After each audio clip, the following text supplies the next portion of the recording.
Hey everybody, it's me, Nick, with NW Percussion. So today I want to talk about a call I got from a person that wants to remain secret.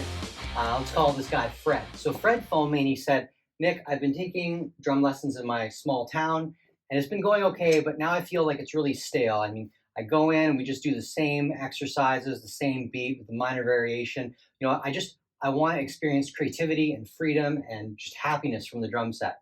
So that's why I made this video, because it's a very common problem. A lot of students come to me with that issue of, we just do the same thing all the time and I want to grow. So without further ado, here is how we're going to work on this. First thing we're going to do is we're going to get our handy dandy Syncopation by Ted Reed out. And then we're going to turn to lesson 1 because that's a good place to start. And what we're going to do is we're going to apply some rules to it.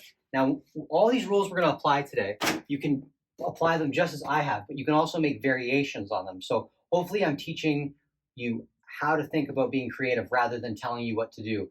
I look at myself as more of a guide through the world of drum sets rather than this teacher or instructor person. I'm more of like a guide. So with that being said, let's take a look at number 1 from lesson 1. So what I would start with by doing, like the student suggested, is should I just play this like right through? Sure. So number 1 would sound like this.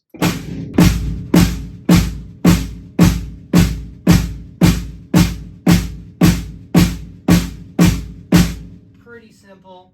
That would get boring after a while. So what I would do secondly is I would play it around the set.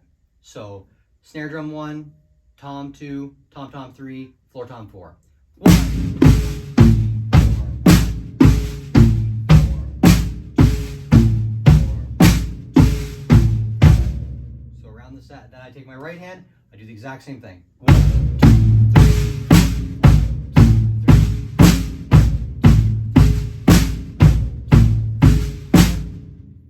That's 2 ideas. The third idea I would do is I would apply an 8th note pattern over top of the bass drum and snare drum. So I would add to what's written. So instead of playing just what's written and moving it, we're going to add the right hand with 8th notes on top of it. So on the hi-hat, it would sound like this.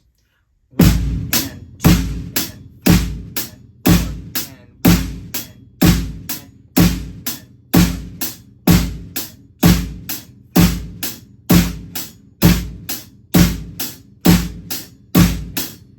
pretty good. Speed it up.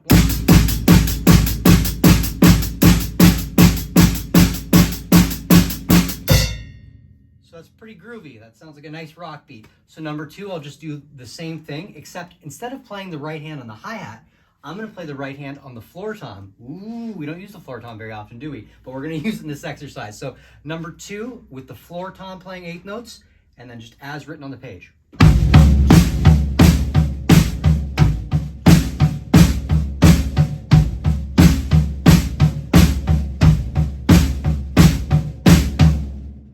Pretty simple, a little faster.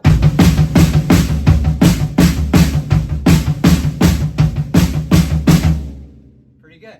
Okay, so those ideas should keep you going a little longer, but for example, if I wanted to be even crazier, one of the things I could do is I could move the right hand each time, so it's sound like circus music. So number 1 would be.